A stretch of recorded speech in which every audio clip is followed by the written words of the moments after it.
নমস্কার বন্ধুরা, আজ আমরা কথা বলবো এমন এক খেলাকে নিয়ে যা আমাদের দেশের গৌরবের প্রতীক হকি।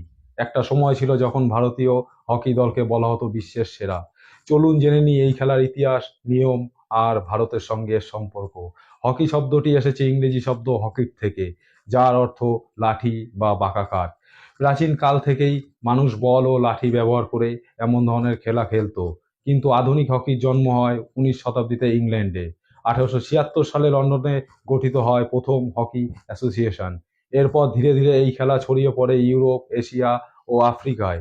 হকি খেলা হয় একটি বড় ঘাস বা টার্ফ মাঠে, যেখানে দুই দলে 11 জন করে খেলোয়াড় থাকে। একটি ছোট বলকে বাঁকা স্টিক দিয়ে প্রতিপক্ষের গোল পোস্টে পাঠানোই এই খেলার মূল লক্ষ্য। প্রতিটি ম্যাচ সাধারণত 70 মিনিটের খেলা হয়, দুটি অর্ধে বিভক্ত। হকির দুটি ধরন আছে: ফিল্ড হকি, যেটি আমরা সাধারণত দেখি, আরেকটি হলো আইস হকি, যা বরফের উপর খেলা হয়। ইউরোপ ও আমেরিকায় জনপ্রিয়।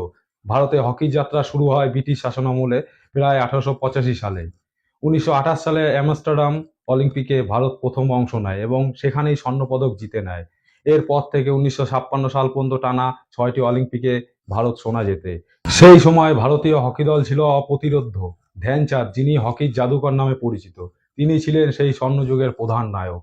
তার স্টিকের জাদু দেখে বিদেশি খেলোয়াড়রা বলতেন, ওর স্টিকে নিশ্চয়ই কোনো চুম্বক আছে।